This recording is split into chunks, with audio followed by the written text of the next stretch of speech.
मेरे जीवन का चिंतन कुछ और है, और जीवन के प्रारंभ से लगा करके आज तक का जीवन में अपने धज के साथ अपने तरीके से व्यतीत किया है। और यदि कहा जाए कि अपना परिचय मुझे देना पड़े तो कई रूपों में मेरा परिचय आपके सामने उपस्थित है। मुझे बात का बहुत अच्छा ज्योतिषी भी कहते हैं, बहुत अच्छा लेखक भी कहते हैं,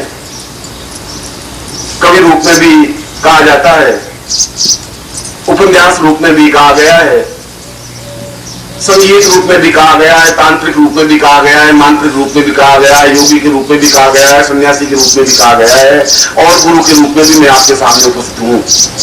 ये सभी रूप मेरे हैं और इन सभी रूपों को मैंने पूर्णता के साथ जिया है।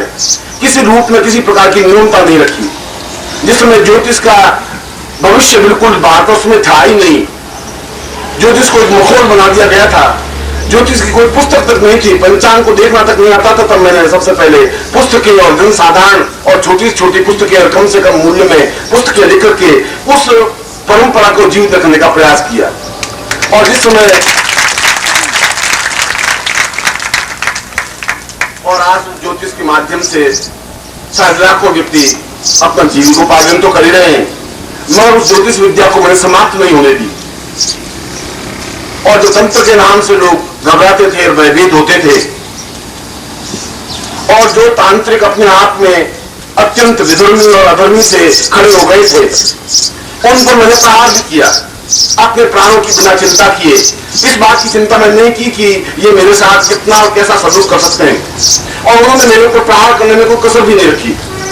और मुझे इस बात की चिंता नहीं थी कि मेरे ऊपर प्रहार हो, मगर वे प्रहार मेरी पत्नी पर भी कर रहे थे, मेरे पुत्र भी कर रहे थे, मेरे पौत्र पर भी कर रहे थे, मेरे बहुओं पर भी कर रहे थे। मगर मेरा एक उद्देश्य लक्ष्य था कि इस तंत्र में भी मुझे शुद्धता और परिष्कृता देनी है, और मैंने दी। और उस रूप में उस तंत्र को पहुंचाया जहां अपने आप में तंत्र एक पूर्णता और श्रेष्ठता के साथ खिला हुआ आज विश्व में है, और आने वाला युग इस बात की स्वीकार करेगा।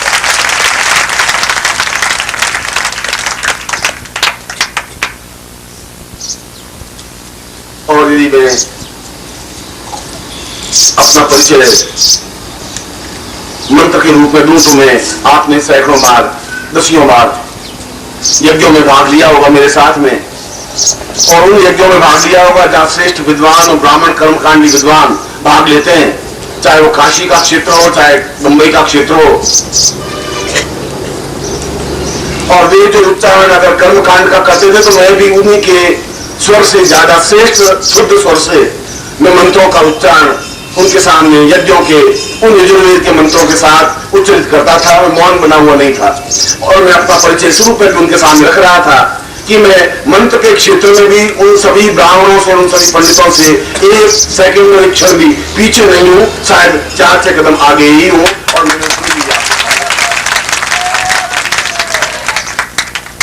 मैंने अपने प्रवचन में कहा था कि जब यजुर्वेद के पहले ही श्लोक में कहा गया है कि यह यजुर्वेद 2443 मंत्रों से संग्रहित यजुर्वेद है, तो मैं पंडितों से पूछ रहा हूं कि 2443 मंत्रों में से 2000 मंत्र ही यजुर्वेद में है, तो 443 मंत्र कहां चले गए? वे कौन से मंत्र हैं? उनका उत्तर पंडितों के पास नहीं।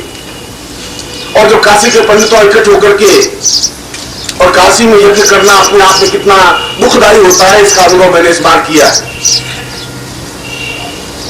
इसलिए कि वे अहम से अपने आप में अत्यंत पूरित हैं, बड़े हुए हैं, और मैं इससे पहले भी 50 बार उस काशी को देख चुका हूं, और वो एक ही बार बाएं चढ़ाए हुए 10 लोगों का ग्रुप एकदम आता कि हम बस शास्त्र पाठ करना चाहते हैं। मैंने कहा मैं शास्त्र पाठ करने के लिए तैयार हूं। कभी निर्मल के पास आते कि बस यज्ञ तो हम करने देंगे नहीं, हमने यहाँ यज्ञ करपात्री जी को नहीं करने दिया, ये नारस हमारी तो क्या चीज है। इन्हीं शब्दों में उन्होंने उस यज्ञ के पहले ही घोषणा कर दी। यहाँ पर दूसरे गुरु आए तो गंगा के उस पार जाके यज्ञ कर सके, काशी के बीच में हमने यज्ञ नहीं करने दिया उनको, हम करने देंगे ही नहीं। हम तब करने देंगे जब वो शास्त्रार्थ करें, हमारे साथ वाद विवाद करें, हमारे साथ हमने जो प्रश्न करें उन प्रश्नों का उत्तर दें। और मैं गया तो निर्मोही बहुत घबराया हुआ, विचलित, और निर्मोही ने कहा कि यहाँ तो यज्ञ करने ही नहीं देंगे, बहुत समस्या पैदा हो रही है। समस्या इस बात की नहीं पैदा हो रही कोई किसी प्रकार की डिफिकल्टी है, समस्या ये कि एक ग्रुप नहीं है, 4 ग्रुप, 6 ग्रुप और 10 ग्रुप, 10 15 पंडित इकट्ठे होकर आ रहे हैं, शास्त्रार्थ करेंगे। मैंने कहा तुम उनको सभी ग्रुपों में से एक एक व्यक्ति को ले आओ और मैं उनसे 2-4 मिनट बात करना चाहता हूं। और वे शास्त्रार्थ 1 दिन या 10 दिन या 21 दिन या महीने भर करना चाहे तो महीने भर तक बराबर शास्त्रार्थ करूंगा। यज्ञ तो काशी के बीच में ही करूंगा, गांधी के साथ ही करूंगा।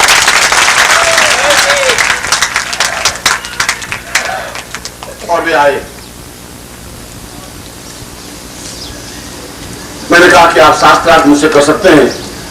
मैं जब यहां आया ही हूं यज्ञ करने के लिए तो मैं पूर्ण उद्घोष के साथ और पूर्ण यजुर्वेद मंत्रों के साथ और पूर्ण कर्म कांड विधान के साथ यज्ञ कार्य संपन्न करूंगा। यज्ञ तो मैं करके जाऊंगा ही, उसको तो आप मुझे रोक नहीं सकते। न ताकत से रोक सकते हैं न शक्ति से रोक सकते हैं। मैं जब अपने आप पे उतर जाऊंगा तो आप हजारों की भीड़ मेरे सामने कुछ कर नहीं सकती। मैं फिर भी मैं बहुत अत्यंत नम्र और विनीत होकर के भी मैं आपके साथ शास्त्रार्थ करने के लिए तैयार हूं, मगर शर्त एक ही है और ये शर्त लिखित रूप में तुम्हारा मेरे बीच में रहेगी।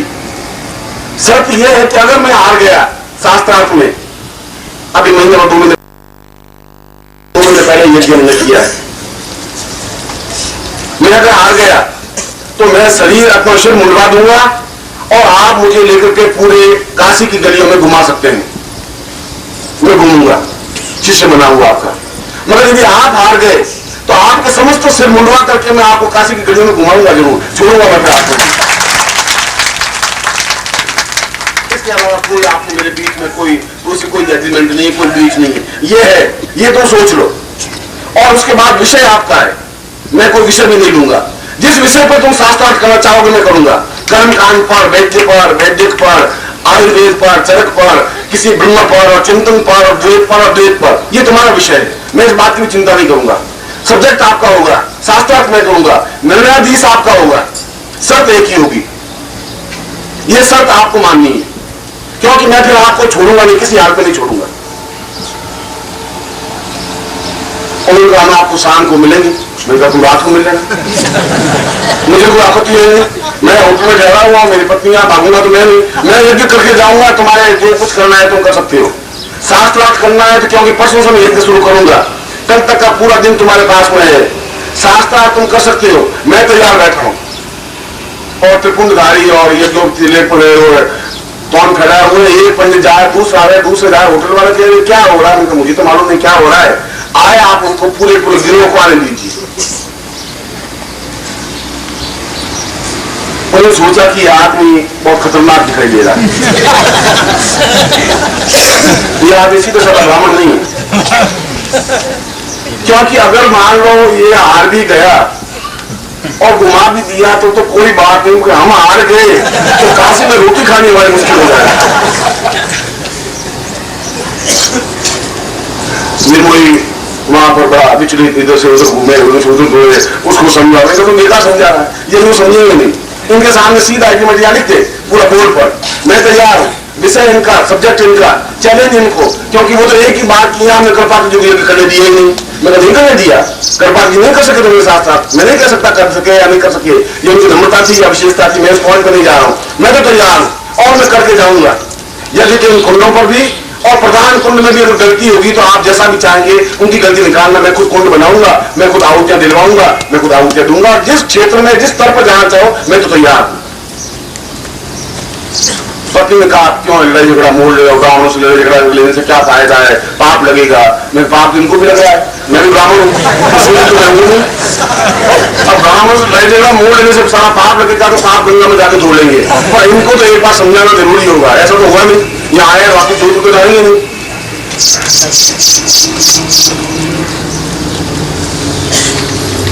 दूसरे दिन शाम को प्रवचन मेरा प्रारंभ हुआ और उस प्रवचन में वहां के कुलपति चांसलर महोदय खुद बैठे और उन्होंने कहा कि पिछले 150 वर्षों में इस मैदान में यज्ञ पंडितों ने होने नहीं दिया। आए तो बहुत, और मैं नहीं जानता कि यहां यज्ञ हो भी सकेगा कि नहीं। पहले दिन वो बोल रहे थे। मैंने श्रीमाली जी का नाम तो जरूर सुना है कि ज्योतिषी बहुत अच्छे हैं, मगर ये तो कर्मकांड के यहाँ बहुत बड़े विद्वान है। काशी तो विद्वानों की नगरी है। मैं तो केवल आपको मैदान दे दिया है, ठहरने के लिए व्यवस्था दे दी है। पंडितों से जूझना तो मेरा हिम्मत क्षमता है नहीं। मगर मैं सोच नहीं सकता कि यज्ञ कैसे संभव हो सकेगा, क्योंकि टेलीफोन पे टेलीफोन आ रहे हैं और समाचार पे समाचार आ रहे हैं, अखबारों में छप रहा है शास्त्रार्थ होने की तैयारी। उधर शास्त्रार्थ में अकेला व्यक्ति खड़ा है, इधर ऐसा रोज अखबार में तो छपता ही था। 2 दिन से वो तो वहां घमासान चल ही रहा था। मैंने कुलपति महोदय का मैं केवल 15-20 मिनट अपनी प्रवचन में बात तो कहूं। और मैं जब प्रवचन कर रहा था तो वे सारे पंडित पीछे खड़े खड़े सुन रहे थे, चुपचाप किनारे पर खड़े हुए। बीच में तो खड़े थे नहीं, तो बीच में सारे शिष्य बैठे हुए थे। उनमें से अधिकतर आप भी बीच में होंगे, आप में से लोग उसमें आए होंगे। और जिस प्रकार से यहाँ खचाखच भरा हुआ था, उसी प्रकार शिष्य भी बिल्कुल दिल रखने की जगह नहीं थी। मगर उन पंडितों के सीआईडी भी और पंडित के लोग भी और पंडितों के परिवार भी बिल्कुल गली के किनारे और आसपास और पड़ोस में और खड़े सुन रहे थे कि ये क्या बोल रहा है। बोलने से मालूम पड़ जाएगा कि इसको हम ललकार लैंग्वेज करें बस। और मैंने कहा कि मैं काशी में पहली बार नहीं आया हूं। कुलपति महोदय तो मेरे ज्योतिष के नाम से सुना होगा। मैंने कहा कि मेरा परिचय केवल ज्योतिष के माध्यम से नहीं हो सकता। मैं अगर कर्मकांड जीवित है तो मुझे इस बात का गौरव है कि मैंने कर्मकांड को जीवित रखा है, क्योंकि 2000 मंत्र नहीं 2443 मंत्रों को मैं बिल्कुल मौखिक रूप से उच्चारण करके रख सकता हूं। एक भी पंडित नहीं रख सकता है।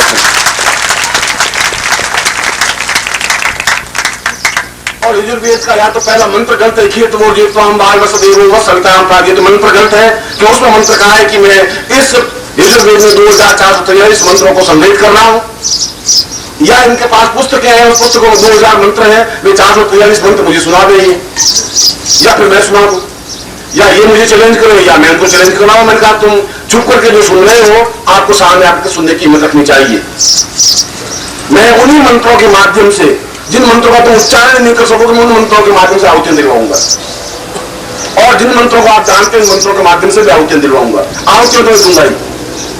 और मैं उस खेत और जेतवे मंत्र का, उससे पहले का जो मंत्र था, यदि आपने रुद्राभिषेक कभी किया हो तो रुद्राभिषेक या लघु रुद्री, उसमें ओम गणानान्त्वा गणपति से स्टार्ट होता है। मगर ये तो मंत्र प्रारंभ मंत्र नहीं है। आज जो लघु सिद्धा ये गोमती आ रही है या जो ये रुद्री है, रुद्राभिषेक है, वहां तो इस मंत्र से शुरू कर दिया है गणानान्त्वा। ये प्रारंभ मंत्र, उससे तो पहले का मंत्र और है, ओम महाचंदा पमाचंदा प्रतिमा चंदो शिवाय चंदा, वो मंत्र ही रुकता है। अब वो मंत्र नहीं है तो दूसरा मंत्र है जो गणानान्त्वा गणपति को है। मैंने कहा इसे वो जितने से पहले का मंत्र मैं इसको उच्चारण कर रहा हूं, और 18 पेज का मंत्र एक सांस में बोल रहा हूं। उनमें से जो असली कोई ब्राह्मण हो मेरे सामने आए, इस मंत्र को वापस उच्चारण कर दे, मैं शिष्य बनने को तैयार हूं।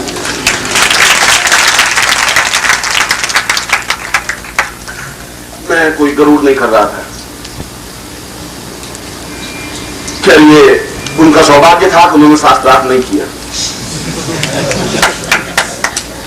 इसलिए सौभाग्य था कि उनकी रोटी रोजी बची रह सकी। इसलिए मैंने कहा कि मेरा परिचय केवल गुरु के रूप में नहीं हो सकता, क्योंकि मैं तुम्हारे बीच में गुरु के रूप में हूं, तो मैं तुम्हारे बीच में पूर्ण गृहस्थ के रूप में भी हूं।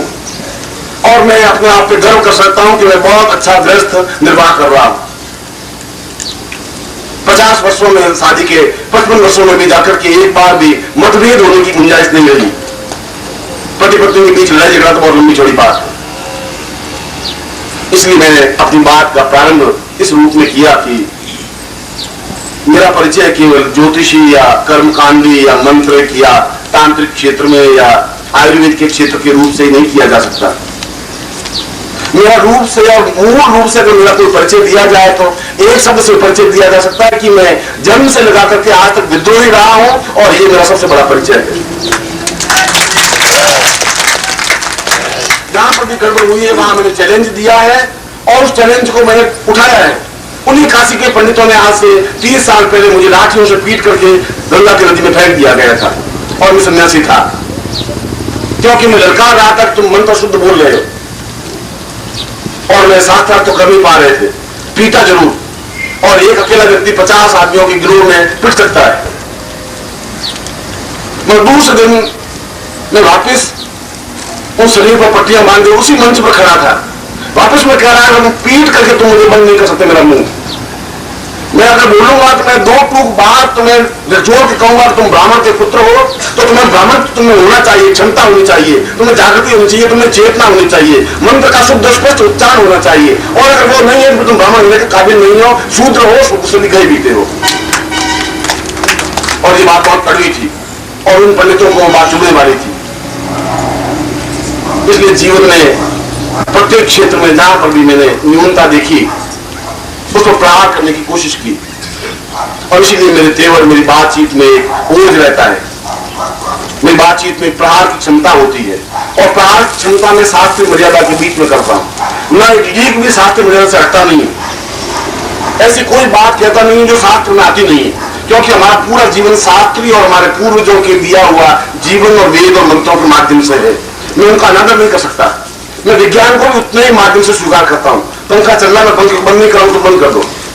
मैं विज्ञान का उपयोग कर रहा हूं और विज्ञान को जानता हूं और शायद विज्ञान से भी ज्यादा मैं ज्ञान को जानता हूं, चेतना को जानता हूं, प्राण चेतना को जानता हूं। मैं आप समस्त शिष्यों को अपना परिचय देने के लिए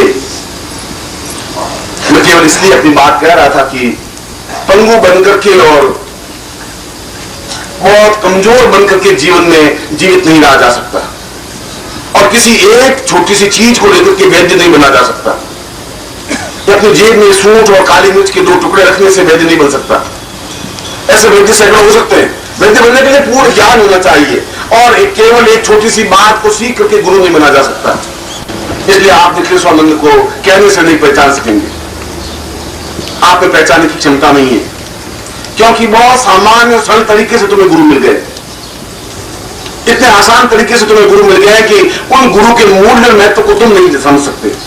तो मुझमें और हरिद्वार में बैठे हुए सामान्य एक पंडित में कोई अंतर नहीं समझ पा रहे हो। तो मुझमें और एक सामान्य गुरु में डिफरेंस करने की क्षमता तुमने है नहीं। इस बात का मुझे दुख है। मैं ये नहीं कह रहा हूं तुम मुझे इंपोर्टेंस दो या मुझे महत्व दो। मैं कह रहा हूं तुम्हारी दृष्टि इतनी कम से कम क्षमता होनी चाहिए कि ये कांच का टुकड़ा है या हीरा है, और हीरा है तो फिर हमें लाभ क्या उठा सके, कितना उठा सके। क्योंकि जीवन तो जागृत व्यक्तित्व हजारों साल तक जीवित नहीं रह सकता। जब तक है तभी तक लाभ उठाया जा सकता है, और यदि हम लाभ उठा नहीं सके तो फिर तुम्हारे जीवन का और तुम्हारे जीवन की धड़कनों का अपने आप में कोई महत्व नहीं होगा। इसलिए मैंने ये बात को प्रारंभ करने से पूर्व कहा कि तुम जितने शिष्य बैठे हो उससे कम 20, 30, 50 गुना और शिष्य भारतवर्ष में हैं, और उन सबको मैं एकत्र अवश्य ही करूंगा, अपने जीवन काल में एकत्र करूंगा, गारंटी के साथ एकत्र करूंगा। क्योंकि ये तो जीवन की एक यात्रा है। मैं अपने जीवन की यात्रा में चल रहा हूं और उस जीवन की यात्रा में कोई मील पर मुझे मिल गया शिष्य, कोई 1.5 मील पर मिला, कोई 2 मील पर मिला, हो सकता है कोई 40 मील पर मिलेगा तो सही, और जहां पर भी मिलेगा मैं उसको लेकर के अपने सीने से लगाऊंगा तो सही। हर बार मैं उसको याद दिलाऊंगा, हर बार उसके दिल पर ठोकर लगाऊंगा कि मैं तुम्हें वह चीज देना चाहता हूं जो तुम्हें बहुत ज्यादा जरूरी